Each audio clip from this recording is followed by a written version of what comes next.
Hey guys, welcome to part 2 of the Doc Rivers episode. We're back. If you haven't listened to that, go back and check it out so you can get up to speed for this one. We're just going to jump right into the interview because it's so good.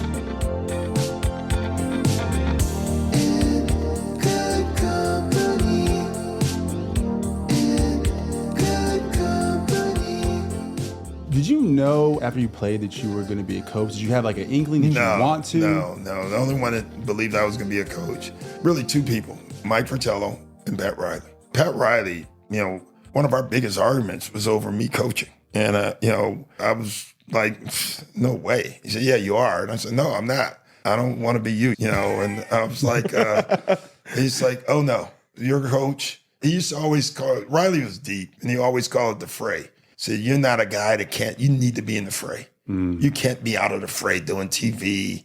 That's not who you are. And then Mike Fratello played a big role in me getting my first job. With the Magic? With the Magic, because I got a cold call from Chuck Daly. Told me to come down to training camp, sit with him and watch. And that was when I was thinking about coaching at that point. And so I did. And we went to dinner, and Chuck Daly told me, he said, you're going to be the coach of the Magic next year. Head coach. He said, I'm retiring and you're going to be the coach. He said, I'm telling you, it's your job. You're going to get it. And I didn't understand that because Chuck Daly never coached me. And so why he liked me. And I found out years later, not even that many years later, but it was Mike Fratello who always talked about me as being a smart player and that was going to be a coach. And Chuck Daly somehow, championed that. And, That's crazy. Yeah. That's such a cool story. Yeah. So when you played, talking about LeBron earlier, did most of your career, you were a student of the game? Did they see that in you? I think I was. I was known as that. But after coaching, I wish I could have been so much better. That's what you think. You learn. I always laugh at our players now. All of them are smart, but they'll learn later how much smarter they could have been or how much better they could have been or how much. And it's not even the talent part. It's the team building. How much better they could have made their team. It's amazing what you know now. Kevin McHale had the great line, by the time I knew this, my body couldn't do that anymore. Wow. And it was a great line by him. I always use it. But boy, and that's why I think I get frustrated as a coach, or I coach hard sometimes because I want them to know it now. And I've lost a lot of relationships as a coach. And, one of the things you learn as a coach, you're going to lose relationships. You can't worry about them. There's going to be players who hate you. And I'm known as a player coach. And I got a list of players who can't stand me. And I'm good with that because it was always for the right reason. Maybe it didn't come off that way. Ray Allen had a great podcast talking about, there's no my game on a championship team. You give your game to the team. Players don't understand you may not have a one shot your whole career. Some players don't ever have a shot. There's so many great coaches that have had just awful teams. Coaches know when you face teams, man, I hope that guy never gets a good team. And you actually know it. It's got to be hard. I feel like there's so many egos and you need, maybe ego is not the right word. You have to have this sense of confidence in yourself and then almost kind of give that away to the team. You have to be strong-headed. You have to know you're the best. You have to believe you're the best, know you have it all, and then put the team ahead of it. I feel like that's got to be really hard. That's why teams don't win because most don't. Yeah. Most don't. It's hard for the stars and the role players because the role players want to be stars. The stars don't want to give enough to one star. You don't want to relinquish your power or your game to better the team. You're trying to win as long as you're allowed to keep doing exactly what you've always done. And that's just not how winning works. You got to give up something. You got to change something. You got to buy in. You got to sacrifice. That's what Ray Allen, he said, I came to the Celtics and I'm like, I'm going to keep doing Ray. And he realized, oh, no, I got to check Ray at the door. I got to figure out how I fit on this team to help this team win. Do you think it was the part or the place they were in their careers that allowed them? Why you have Chris and Blake and DeAndre and... Yeah, I think that team was so young. Blake was young. He was young. DeAndre was young. It was the start of the cell phone and the whole individual identity stuff. So there was a lot of things working against you. It was. But I still think, I've been really successful through my career at getting guys to buy in and selling that to guys, to give up yourself. But if you don't get it done early, it's going to go away because they're going to stop believing in it. And it's hard. Yeah, I feel like that's that's what our military does, right? They break you down until you believe we are just one unit. Yeah. They get rid of the individualism. But you still got to have individualism too. Like Yeah. it's a fine line as a coach, because you still want each guy to be great. But, Bill Russell, I remember him talking to the Celtics. That's the other thing with the Celtics. You can't get better speakers. I could call John Havlicek, Bob Cousy, Tommy Heinsohn, Bill Russell. You can name the list, and they wanted to come. And that was all because of Red Auerbach and the culture that he created. But I remember Who you getting caught with the Clippers? Yeah.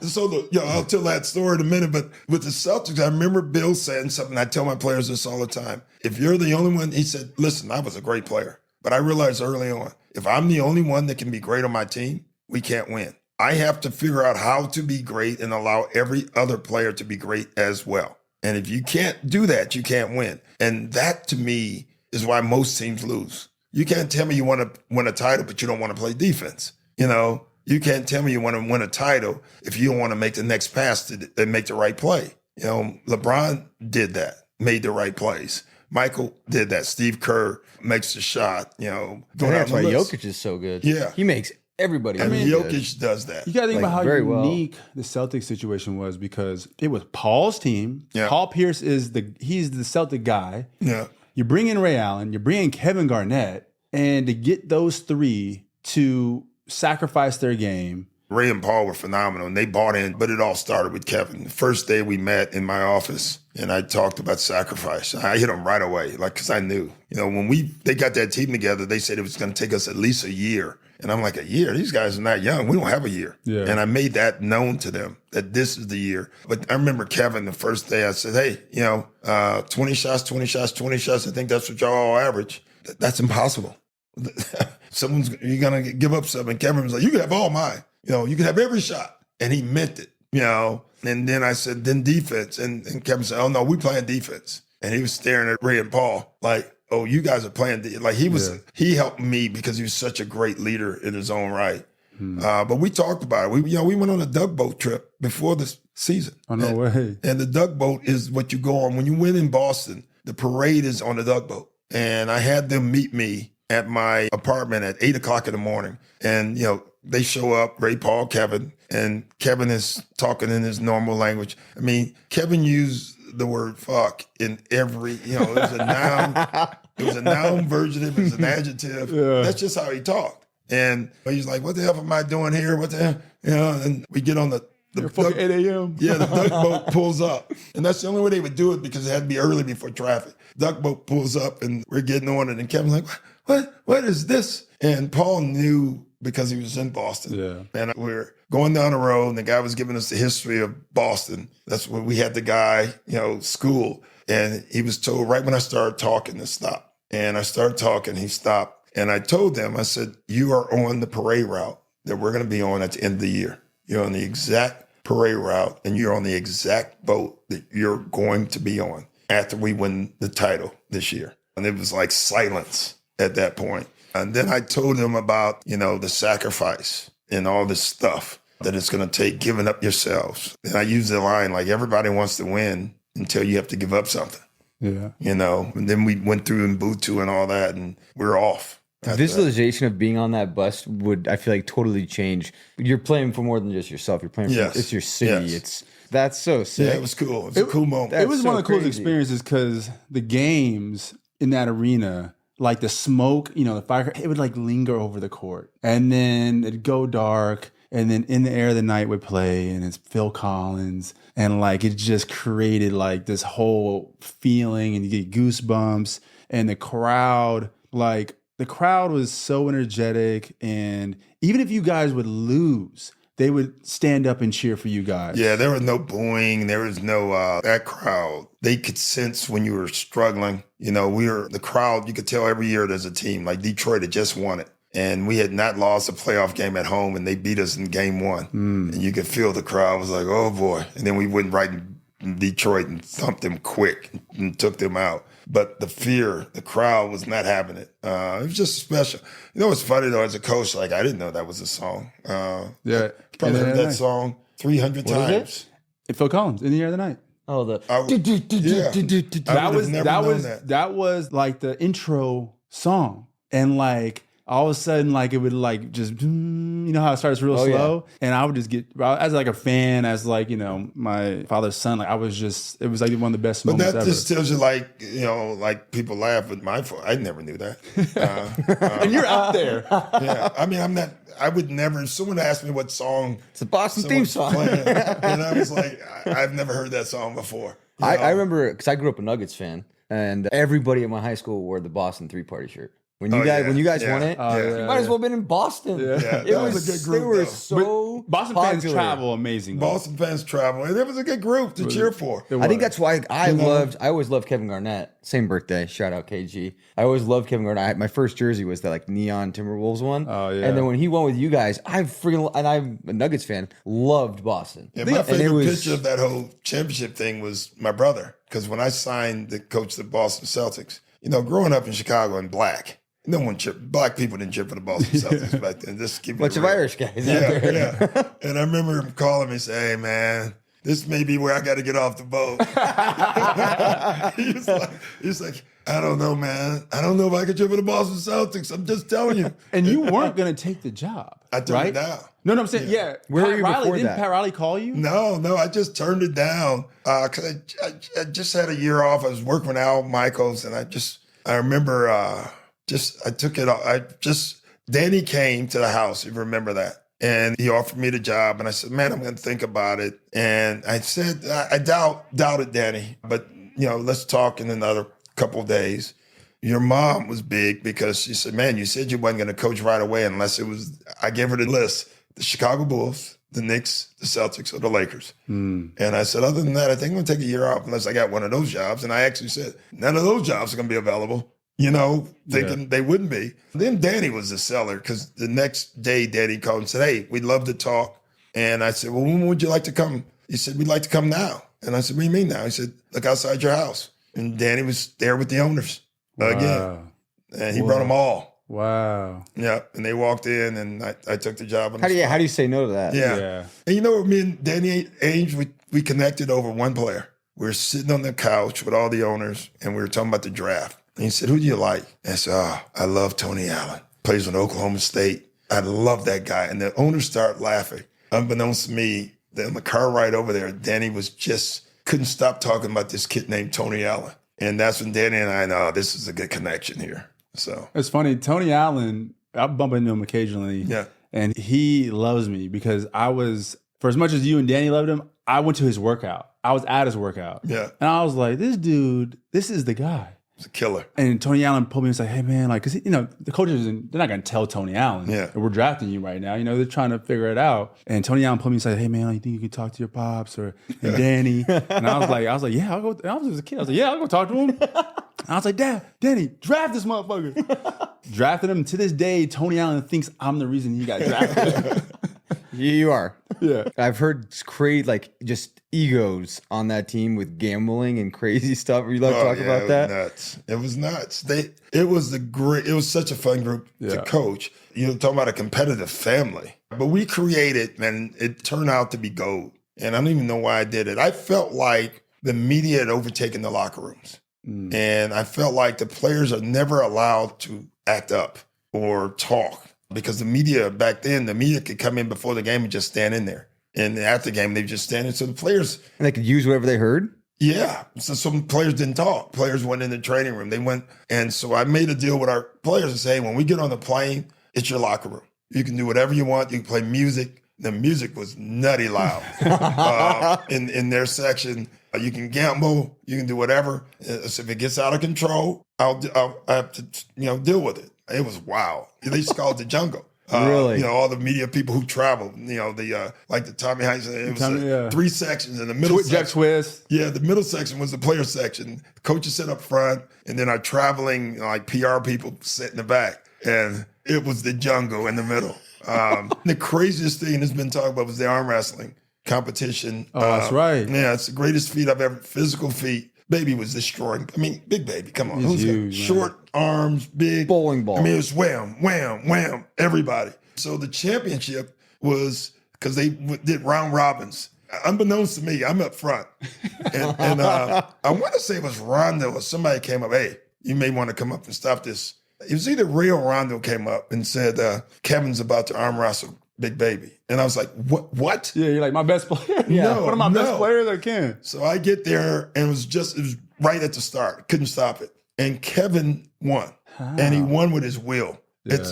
He was staring at him. And Baby, they were, and Kevin just kept staring at him. And like just staring off, so Baby, bam. And the whole plane went nuts. He's like, how's your elbow? It went nuts. We were shocked. Because there's no way Kevin should be able to beat Big Baby in arm wrestling. No way. shot. No, like with the leverage, Yeah. just from just like mathematics. And Paul Pierce, on one of his podcasts, said to this day, it's the most athletic, the most mentalist, tough thing he's ever seen in his life. I mean, you guys had such a tough group of players. Oh, James Posey. And even Kobe admitted it, right? Yeah. After you guys beat them in Yeah. 08, Kobe Yeah. was like, yo, like, we just weren't tough enough. We couldn't beat Boston. They were just too tough. Yeah, we knew they were beat after game 5 When Ray Allen, when we did the comeback. Yeah. But more importantly, and that's when Jack Nicholson, the actor, who sat right by, he kept yelling, "We're dead men walking, Doc." We're dead. Jack Nicholson Yeah. said that. can you do a Jack Nicholson impression? What? Yeah, he's like, Or dead man walking. I don't know. yeah, that's what he was. Yeah. He's like, Doc. He kept yelling, Doc, and I turned around and he like, "We are dead men walking." But we knew it was over when I think Phil Jackson said that they had to be more physical. Mm, And I remember telling Tibbs, it's like, oh, it's over. it's over. Because they're going to try to play physical. Like, we welcome it. Doc, we're dead man walking. That's what he was doing. It was great. It was a great moment. So. What was there's that one story that I've heard of you took money and you put it in a ceiling. Yeah. Yeah, a lot of people don't know that Yeah, what story. is that? 2010? Yeah, that was 210. We lost to the Lakers in a regular season game in L.A. And L.A. was blowing. They won the year before. They were running through the league again. And we lost. They beat our butts. And I felt like we were really down. And I was walking to the locker room. To this day, I don't know what made me do this or even, I hadn't heard of it. I don't even know why I did it. I walked in the locker room and the guys were down. And I said, hey, I need everybody to give me $100. Everybody, trainer, coaches, PR, everybody. And everybody's reaching in, giving me $100. I mean, it was a lot of money. It was a lot of people. And then I had our security, Phil, I said, I want everybody to go in the shower. Everybody get out. And that takes, just get out. I need you to go in. And Phil, do not let anyone back in the locker room. So they are all back in the, you can hear them like, Kevin, like, what are you doing? You can hear the whole thing. And only coach I left, and that was including Tibbs, all the coaches, and Kevin Eastman. I told Kevin Eastman, hey, I need some help. And he's like, what are we doing? I said, I want to put this money in the ceiling. He said, what? I said, I got a place. I got to put the money in the ceiling. So we're going to come back here. We're going to play this team in the finals.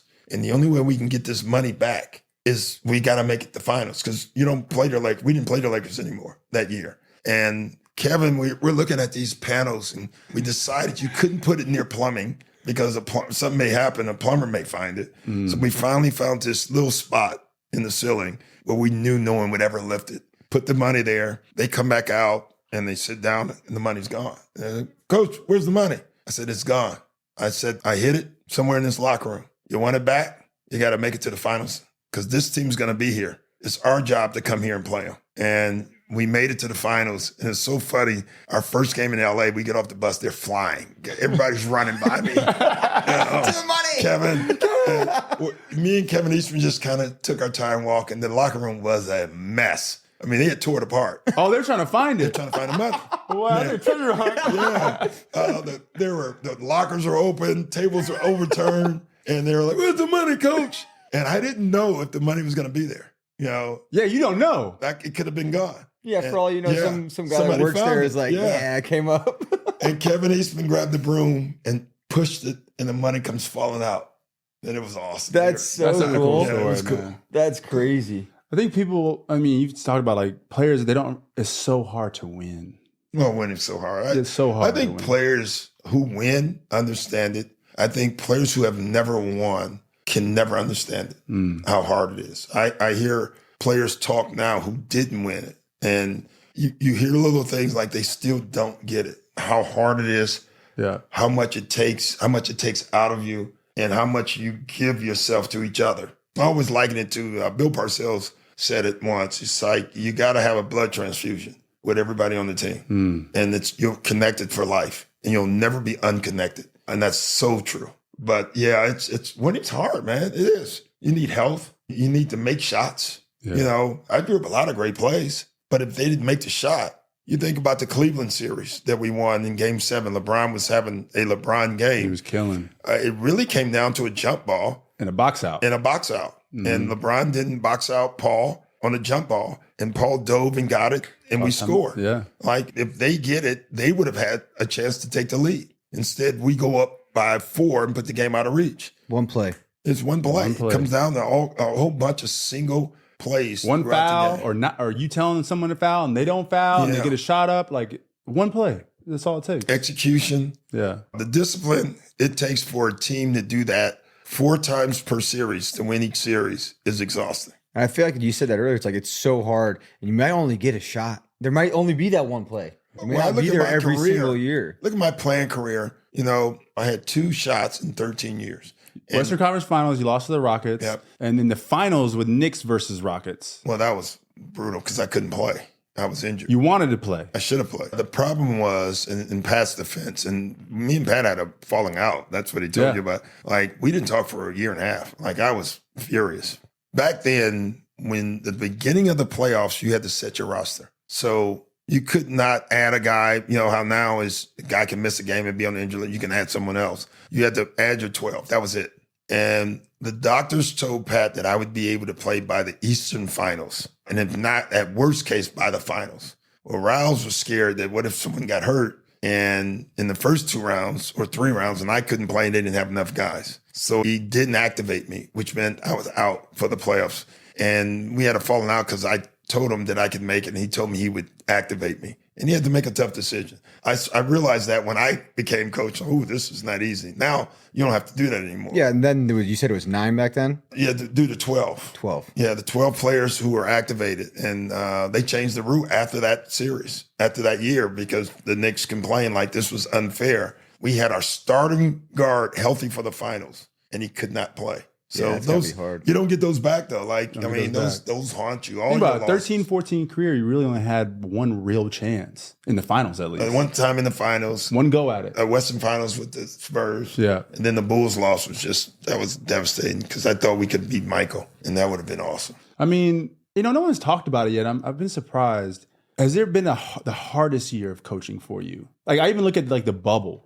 Like, how wild was the bubble? Bubble was just awful, mental torture. I mean, you got fired from the bubble. Yeah. The one thing that I hate about that year is right before the bubble, we had won 12 in a row. We were rolling. And then we played in Golden State, blew them out, and that was it. And I don't think we ever returned to that team. The bubble was no fun. There was a lot of politics. People thought other players were getting favors. It was a lot of, stuff. Yeah. But for me, all I could see is the competitive part. Like, let's go win and we can deal with the problems later. Yeah. Let's go win this thing. We're here anyway, so that was rough, and I knew once we lost that lead and, it's funny. I remember we played Dallas in the first round and they had Callie and Carter waving, because teams got to do their own thing. And so what the Mavericks came up with, because Seth was on the Mavericks, is having their wives and their kids wave to the players. And I'm sitting there about, coaching game 1 and there's your against daughter. the Mavericks, and there's my daughter waving. And I'm like, this sucks. Well, I always wonder, why do you think 3-1s get so highlighted? I think not just with you, I think with the coaching in general. Because at the end of the day, I've always been like, you lose. Well, you lose, but if you're up 3-1, you hope you can find a way to win one game. You really do. I always say the Houston series, we should have won that series. Yeah. They gave up. They took James Harden. Dwight stayed in. Dwight stayed in. He was trying to get out. Yeah. He was trying to get thrown out. Yeah. And Kevin McHale took him off the floor. James, he benched him. And Corey Brewer and Josh Smith start making threes, and statistically. The non-3-point shooters started making and so they made big shots. And then once you go to game 7, you're in trouble because now game 7 was in Houston. Well, also, I feel like every year with the Clippers, either Blake was hurt almost every postseason. Well, after that, we wasn't good enough after that because that was the year to the year we could have won the first 2 years. First 2 years, period. I would have loved to have that series because Golden State won it. We knocked out Golden State my first year. Yeah. And then we lost to Oklahoma, who ended up going to the finals. And that was a hell of a series we had with Oklahoma. The second year, now Golden State's having a historic year, but we had beat them the year before. And if we had beat Houston, we would have played Golden State in the Western Finals. I would have loved to have that series. That would have been a fun series. Yeah, I mean, Golden State was Golden State. They're going to be tough to beat. Let's just be honest. Yeah. But it still would have been a lot of fun to have that series. For sure. It would have been a rematch of the year before. The year before. Yeah. I feel like coaching is so much harder than it used to be with like loyalty, right? I feel like coaches used to coach teams for 8 years and Build they get programs. Their how do you win with a team if you have 2 years? Well, I don't think any team will. For the most part, I think why do colleges work? Because they keep the same coach and they are able to build a program. Utah Jazz were good for so long because Jerry Sloan was there. They didn't win it, right? But they made it to the finals a couple of times. But they had an advantage scouting because they knew who Jerry liked and how it worked. The Steelers are one of the best organizations, and they've had like 3 coaches their entire franchise. The Patriots forever with Bill Belichick.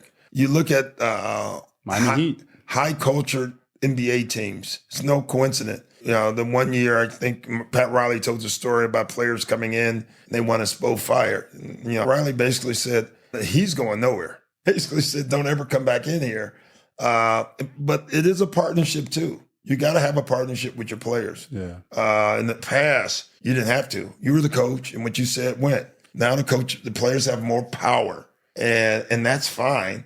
But you still have to coach them. And to me, that's why there's more change, because you have to make a decision. I got to do what's right by the team. And that may piss off my best player. And if it does, and you don't win, you're probably not going to be there, depending on that player. Yeah. Some players will accept that and understand it's the right thing, and some won't. But you still got to do your job. I tell coaches that all the time. You got to do your job. You got to do what's right. And so be it. Live with it. It's just crazy. You'll see a team go to like the Eastern Conference Finals or the Western Conference Finals, and then they get let go. And in my mind, I'm like, only one team wins. One team takes the championship as home. Belichick used to tell me, he told me 2 things in coaching that's going to be very hard. He's like, you either land the plane or you have a crash landing. There's no other landing. Landing the plane means you won the title. Everyone else is going to have a crash landing. And he used to always say, there is no other landing. You don't get to lose and have a good landing. Yeah. It's a crash landing. And then he said, if you really want to be a great coach, you have to understand there are going to be players who break your heart because you're going to give them everything. They're not going to accept it. They're going to turn on you. They're going to kill you from behind and talk about you. And you got to be okay with that as long as you know you were trying to do the right thing. That doesn't mean you did the right thing. That meant you were trying to do everything right about winning. There's good intentions. And if you have no agenda, you're in a good spot. If your agenda is only winning, you have to accept the ones that go south, is what he used to say about it. And that's just part of it. And then the best part of it is when a lot of those guys you see later and they come back to you and thank you. Some never do. And you don't do it for that reason anyway. I wish I could have coached them the way Lawrence Fishburne coaches them in clips. I mean, my God.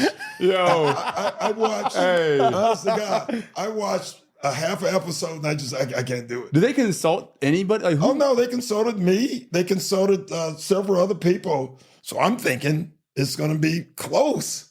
It's not even close to some of the stuff. Yeah. I mean, I never said any of the one practice. They got, bro, the stuff they have my dad talking to players, like, oh my God. Like, my dad's like, it's cringeworthy. It's it's just like coming at their neck like crazy. Yeah, Like, DJ calls me. It's totally dramatized. Yeah. Oh, my God. DJ calls me. I wish you would talk to me like that. and we're laughing about it. Like, I was laughing with DeAndre Jordan. I was like, what the hell? I couldn't watch it. I have not watched it at all. You know, some people say it's pretty good. And I don't know it because I haven't watched it because I thought it was there were some facts in it, but there was a lot of like, no, this is not true. How do you think it'll be coaching against JJ Redick this year? You know, listen, I can't play against them. Is he the first former player of yours as a head coach? No, Monty.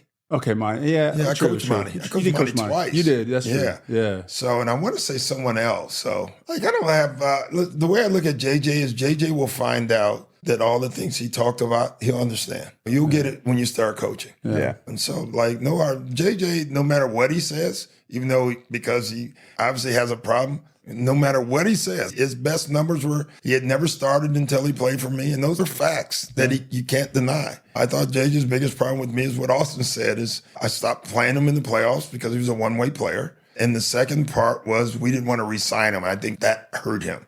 Yeah. And he hates when I say that, but it's the truth. We know that. Yeah. But that's what I mean. Like players, when you're a coach, you'll understand. That's a great example is JJ. You poured into him. You did a lot for him, and they'll turn on you sometimes. And you got to be good with that. As long as you know you did the right stuff. Let them, most of the time they come back, and sometimes they don't. And either way, you're good with that. Who knows? Maybe it'll be in like 5 years after he's coaching the Lakers, and he'll be like, I'm sorry about all that. I get it. I don't need it. You know? I really don't.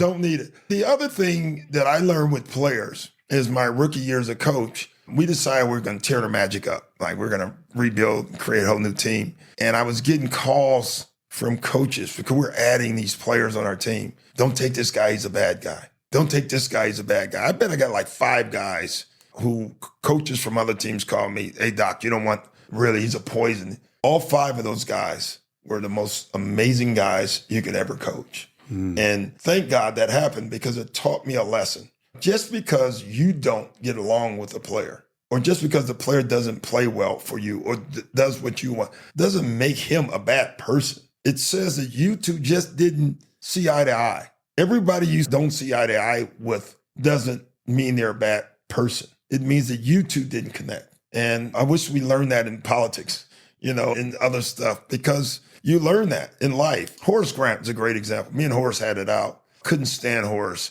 In Orlando? Yeah, and he couldn't stand me. And that taught me that because Horace was a great dude. And we get along great now. But there was a moment where we couldn't stand him. Now you look back on that, and that was a great lesson. Like Horace wasn't a bad guy. We didn't see eye to eye. And that doesn't make the player, I get it all the time from coach, man, he's a poison. He's a bad, no, he's not. Most of them are not. There are some, but most of them just didn't buy your stuff. Yeah. And that doesn't make him bad. That I learned. I want to finish with this question. When you reflect on your career, both as a player and a coach, what do you hope your legacy in the NBA will be? Gosh, I have no idea. My legs, well, I don't even know. I would say the winning part, I want people to look at me as a winner. Didn't lose a lot. I think I've had one losing season. Yeah. And that was the year we were trying to lose. in Boston. Right. I mean, it really was. Yeah. We literally were trying to lose games, as was everybody else. But to have, coached the team like the Clippers the year before I left, that team made the playoffs with 0 All-Stars. I think that's only happened twice in NBA history that a team has made the playoffs with no All-Stars on it. And those are the wins that you remember. The Orlando Magic, my first year. Yeah, 41-41. Yeah, the Sports Illustrated ranked us as the worst team in NBA history. They did a ranking of 300 players. We didn't have one. Whoa. In the top 300. And that's why. Heart and Hustle Magic. Yeah, Heart and Hustle. I used to call all the guys 301. I used to run around all year. Just kept calling them, you're number 301. You're right there. And it pissed them off. But that group excelled. I mean, again, we almost pulled off a major upset. Almost beat the Bucks too. And Glenn Robinson, Ray Allen. Yeah, they were stacked. Sam Cassell. Yeah. Sam's one of my favorite characters. I love Sam human Cassell. beings. But we put Mike Miller on Sam Cassell because Mike was 6'7", and Sam didn't like it. I remember him late in the game. He said, "Hey, I'm figuring this out next game." He was just great. But so I don't know my legacy. I don't even know. I let people talk about it on their own. I've had a lot of success. Yeah. I've had some failure, but I've had way more success and way more good things. And I guess the end part of it is that I'm hoping that, and it's happening, a lot of the players that I've coached have become better people. And some have become coaches now.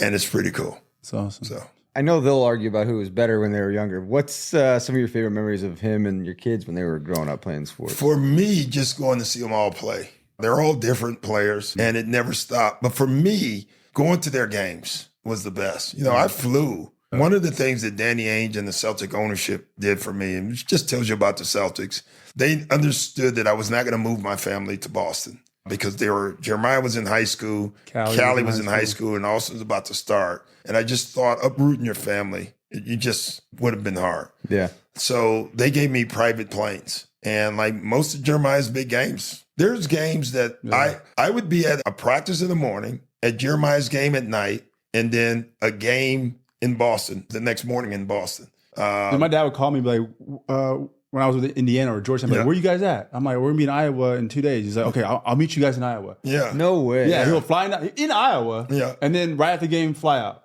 Yeah. Yeah, but I didn't get to stay after games. Had to leave right away. Yeah. But you showed up. Yeah, it's funny. Austin made the game winner against Duke. I was gonna say Carolina you against in the Duke. crowd that Duke game was But think wild. about it. We practiced that morning. All right. I flew to the game, and the next day we played the Lakers because that's one of my big Kobe memories. I was standing there, and Kobe walks up to me during the game like, that was a hell of a shot last night. And it made you feel awesome. You know, it was cool. And then Callie's volleyball, like Dude, she was a monster. their team they were incredible. And I remember the big games.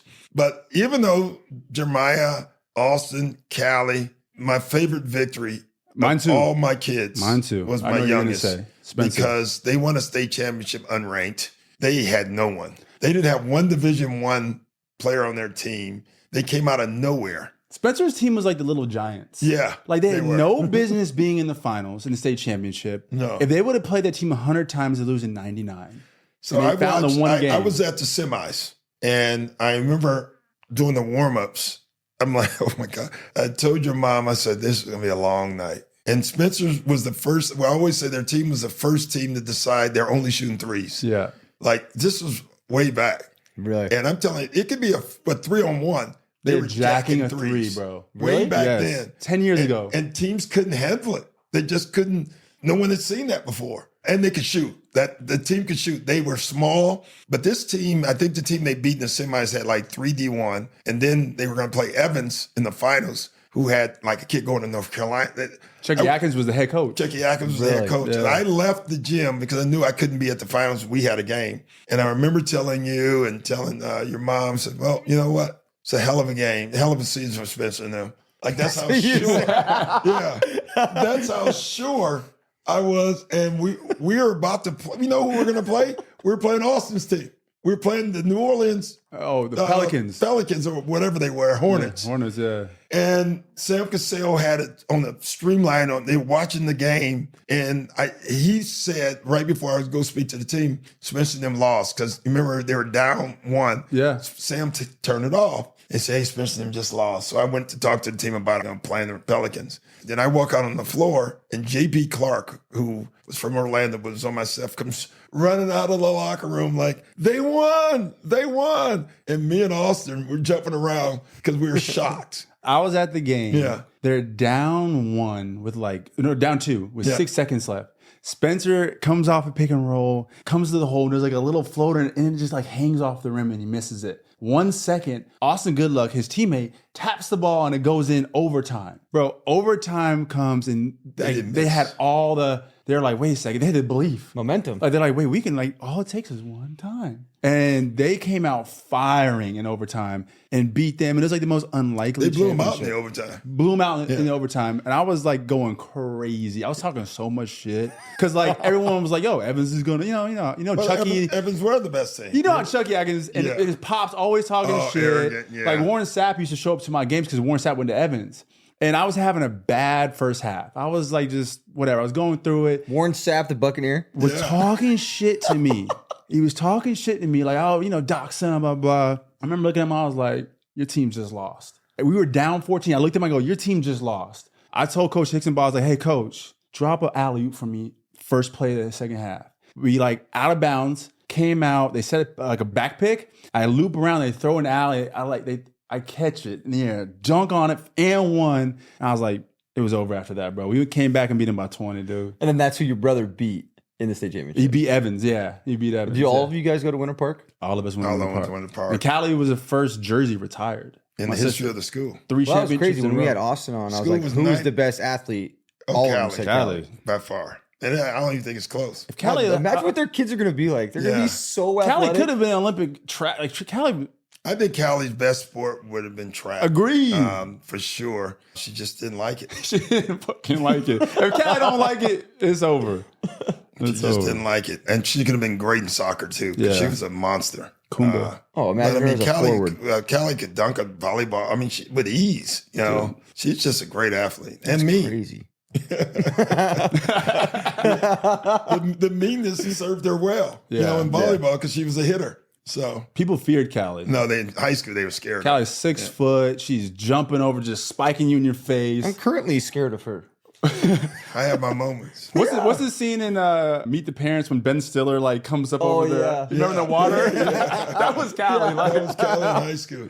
But for me as a parent, my favorite memory in short was I got to watch my kids play sports and never really coached them a lot. Just didn't think it was the right thing to do. I got to sit in the stands and it was awesome. Being a parent, watching your kids play sports, or it doesn't even have to be sports, just doing anything successful is awesome. And the fear as a parent of them messing up is even greater.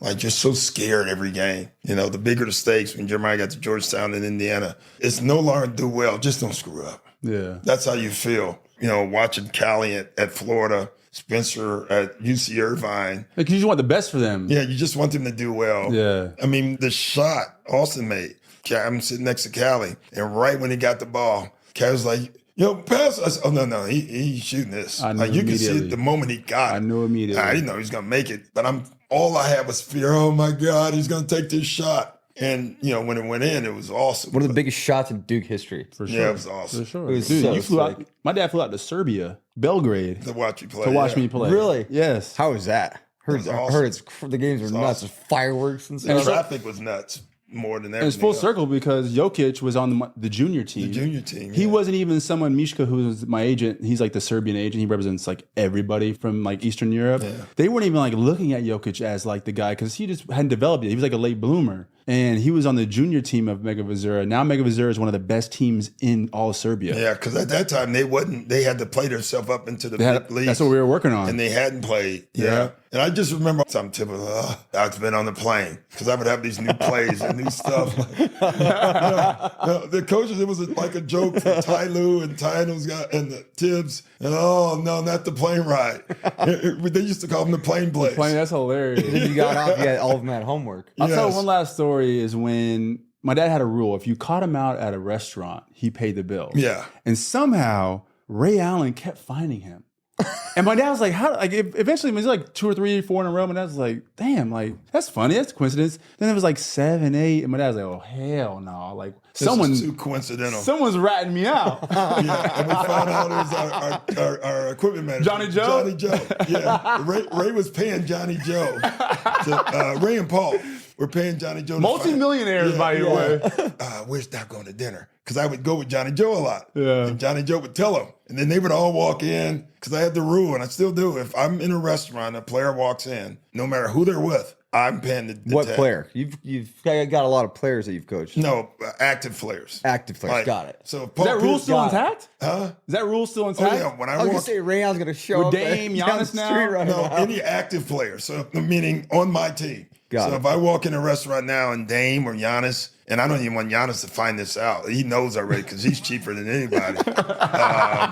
I paid a meal. I paid a meal. So That's such a cool rule. it's a great rule. Like, I think I got it from. I think Pat Riley had that rule. Like That's a cool rule. You walk in a restaurant, I'm in. I got it. That's so sweet. yeah. What's the biggest tab you've had to pick up for one of your players? Oh man, I've had Doc's some here. Nice big bottle ones. of Rothschild. I know. I want to say it was at Prime 112 when I was coaching the Celtics. I took the coaching staff out, and the entire team walks in with families and everybody. You're sitting at 40 bills Yeah, on that. that was they knew I was there because they walked in and Shout out to Miles and Prime 112. yeah, no doubt. They're But the best. They walked in, and I always sit in there's a table in the back that you can close the curtains. Yeah. Because I'm kind of a nomad. I think Jeremiah knows that. I can be by myself all day, and I'm very happy with that. So I close the curtain. I'm in the back, and the curtain opens up, and it's all of them. And they're like, yes! They're like clapping, they're laughing.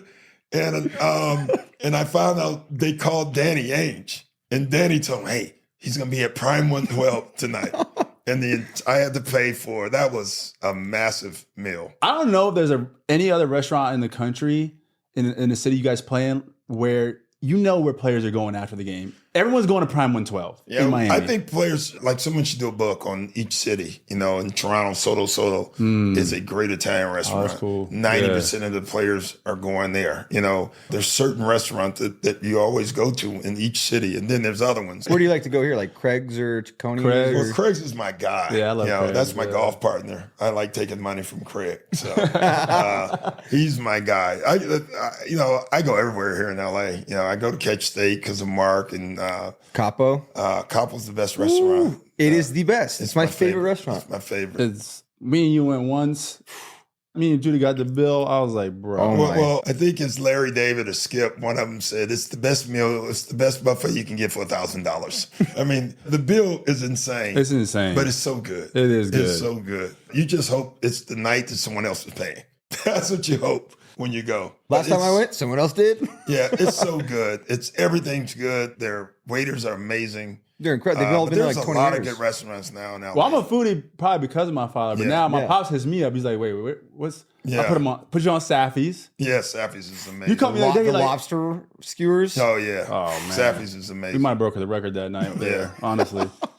You like What the about- breakfast sandwiches from Community Goods? Yeah, I got there right at opening the other day. Wait, you waited? You didn't No, wait? there's no I was line. number 2 in line. Yeah, I Yeah, got those are there good. because I was going to golf early, and I got up early, and I was like, you know what? I'm going to go get a sandwich before I Yeah, go. good. And it's funny. People were sitting in their cars waiting for it to open. I was like, oh, no, I'm going to go stand in line now. Yeah. And they opened. I grabbed the sandwich. But there's so many. LA in the last 6 years, since COVID, has blown up in restaurants. Still, it's not New York. Let me make that clear. No, Where do you like to go in New York? Oh, gosh. There's so many places in New York. It's hard to even give you one. Have you been to Fort Charles yet? I was going to say the Great burger. burger. Really? The burger is Yeah, it's a legendary burger. Great burger. I'm not even thinking, but there's a lot. New York is the best. If you had to say a city that has the worst food when you travel, what would be the worst city? Cleveland? I'm not coming up with the name because I don't want to. I don't want to know what Cleveland hate. You know? The Joakim Noah Cleveland hate. Yeah, or the Sacramento hate that I would get. So, one of my sneaky cities that people are really down on, and because I'm older. I remember New York went bankrupt and was in a lot of trouble, and people thought it was the drug-infested, awful city, and now it's the greatest city in the world. San Francisco is still an amazing city that's going through a hard time, but it's going to make a comeback, and it's going to be San Francisco's food scene is fantastic. Yeah, check it out more. Yeah. I still want to go to that one place that you've been up there. What's It's a it bagel called? place. No, Nicholas. that's in Northern California. That's like, French Laundry? yeah. Oh, I gotta that's try my that. guy. I heard it's incredible. It's unbelievable. It's a once-in-a-lifetime experience, truly. After getting to sit with you, you are like a mini him. Yeah. Food, the music, the vinyl record store. Every playlist, Jeremiah makes a playlist. So you'll have 10-song playlists on our Spotify. Yeah. I almost feel like you should make it. Oh, I have a lot of songs, but it's funny. It's all old music. A lot of his are. Anything with Luther, Teddy, Michael, Prince, Adore. Prince Adore That's is one your of my jam. favorite songs. Adore's your jam. That's a great song. Man in the Mirror is the most powerful song. All Luther, because Luther. And then I have to give my favorite guy in music shout out, Jeffrey Osborne. Oh, Jeffrey Osborne. That's my yeah. guy. Just a You got a good, crazy playlist. yeah. That's just a great guy. Laker fan, but he's still a good guy. I'll collaborate, and me and Pops will do the playlist. Yeah. Doc and Jay. That's the name of the playlist. Good luck this year. We're rooting for you. We're gonna win it. I gotta come to Milwaukee because I'm also a huge Harley Davidson fan. He is a big And Harley your jerseys have a Harley logo. Yeah, you're sponsored by Harley. Yeah. Did you know that? No. They have this logo on your jerseys. Yeah, they have a Harley Davidson That's logo. amazing. Yeah. We gotta go out. Come on to Milwaukee. All right. Let's do it. Thank you Thanks so so much. much. Shirley. Yes. Appreciate you. Thank you guys. Thank you guys again so much for tuning in for part 2 of the Doc Rivers episode. Again, if you want to watch the episode and see all of us, the only way to do that is to watch the full episode on the Patreon. We'll catch you guys again next week with a new episode. The next guest is a good one, so you're going to want to tune in. See you guys next time. We hope you enjoyed this episode of In Good Company. If you're enjoying this show, it would mean the world to us if you left a 5-star review. We love 5-star reviews. And subscribe to the pod. This is a reminder, if you want to watch our episodes, you can do so only by subscribing to our Patreon, where you also get access to the menu and some fun announcements we have coming up. And don't forget, The only thing better than good food is